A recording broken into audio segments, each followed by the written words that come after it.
2 दिन पहले मैंने आप लोगों को मध्य प्रदेश के मुरैना विंडवा क्वारी गांव की एक घटना के बारे में बताया था, जिसमें 2 सगे भाइयों के परिवार या उनके बच्चों के बीच एक खूनी खेल हुआ था, जिसमें राजमन गुर्जर और उनके भाई का पुरानी दुश्मनी था खेत बाड़ी को लेके।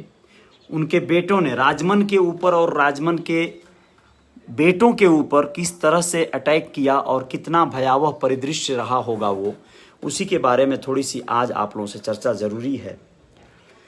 नमस्ते, मैं हूं Ajay Sahni, star real reporter news के अपने पेज पे आप सभी का स्वागत करता हूं और आप लोगों को मध्य प्रदेश के मुरैना की ये खबर बताने जा रहा हूं, जिसमें विंडवा क्वारी गांव में राजमन जो अब इस दुनिया में नहीं है, उनकी पत्नी सुनीता गुर्जर अब वो कहानी बयां की है जो वो अपने आँखों से देखी या जिसको उसने महसूस किया, जिसको उसने सहा, जिस दर्द को, जिस डर को और जिस सारी विडंबनाओं और परिस्थितियों से वो गुजरी, उसी पर बात करेंगे आप लोगों से कि उस दरमियान जब वो लोग हमला किए, हमलावर तो सीधे एक तरह से बंदूक, भाले, लाठी, डंडे और सरियों से लैस उन लोगों ने, यह चूँकि राजमन के भतीजे थे, भाई के बेटे थे लोग, पुरानी दुश्मनी थी।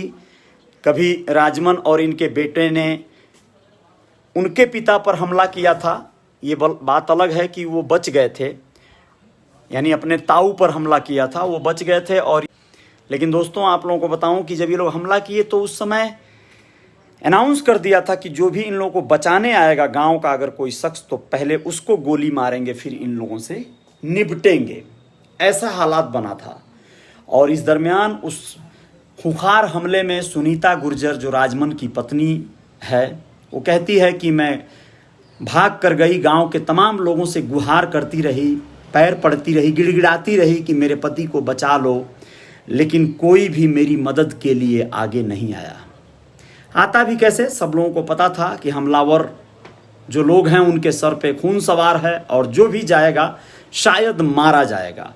9 लोगों के ऊपर FIR दर्ज किया है पुलिस ने जबकि 15 लोगों से ज़्यादा की संख्या थी इस पूरे वारदात को करने में। आप लोगों को बता दें कि इस मामले में जो लोग आरोपी बनाए गए हैं उनका नाम क्रमशः ऐसे है: लक्ष्मण गुर्जर, ध्रुव गुर्जर, जयराम गुर्जर, रामदीन गुर्जर, गिरिराज गुर्जर, जगदीश गुर्जर, सत्य उर्फ सत्यभान सिंह गुर्जर, रघुराज और राम निवास गुर्जर।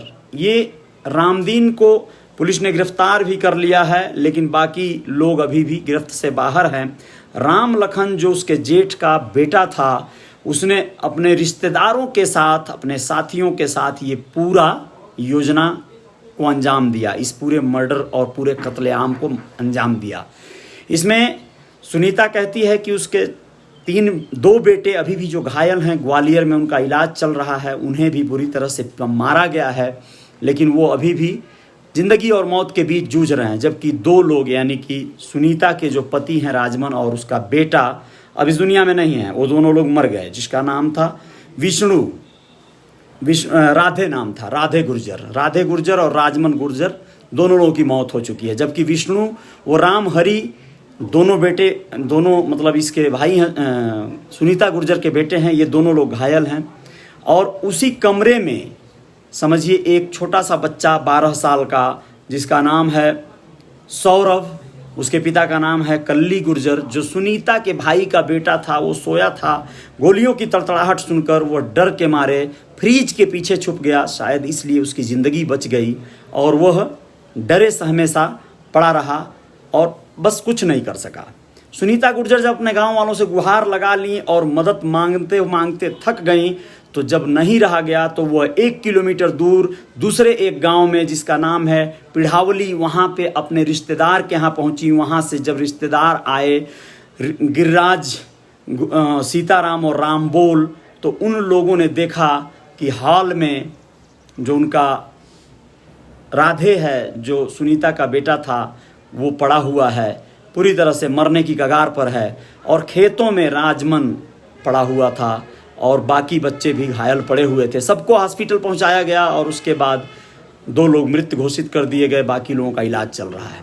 इस तरह के हालात आप सबकी ज़िंदगी में ना आए, ऐसे हालात से कोई न गुजरे। इस चीज़ों के लिए आपको बस जागरूक रहना होगा। ज़मीनें यहीं रह जाएंगी, आप सबकी ज़िंदगियां ख़त्म हो जाएंगी।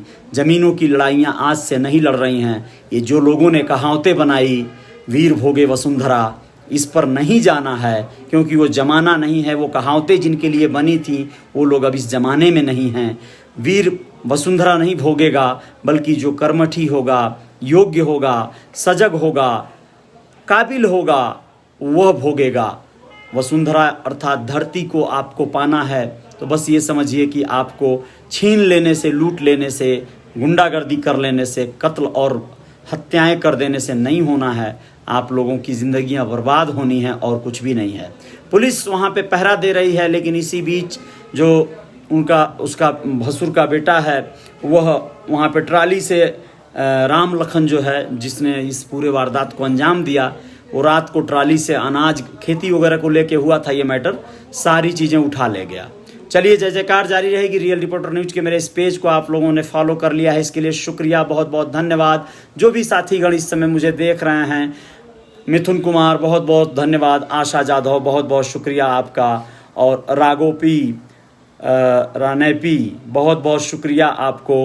उपेंद्र मौर्य कह रहे हैं मारो काटो, लूटो पाटो, रो लो गाओ, लोग ऐसे हो गए हैं। बिल्कुल सही कह रहे हैं आप, बहुत बिल्कुल सही बात कहा आपने। यही हो रहा है ज़माने में, यही चल रहा है दुनिया में। ओम साईं राम। उपेंद्र जी का कहना है। सुभाष गौतम जी बहुत बहुत शुक्रिया। जगदीश शर्मा जी बहुत बहुत शुक्रिया। राज अग्रवाल जी बहुत बहुत शुक्रिया। आलोक देव जी आपका भी बहुत बहुत शुक्रिया। सतीश सिंह राजपूत जी बहुत बहुत धन्यवाद, बहुत बहुत शुक्रिया आप सभी मित्रों का।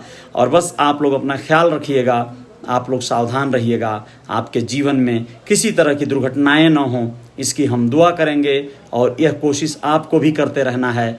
जय जयकार जारी रहेगी। बहुत बहुत शुक्रिया। जय हिंद, जय भारत।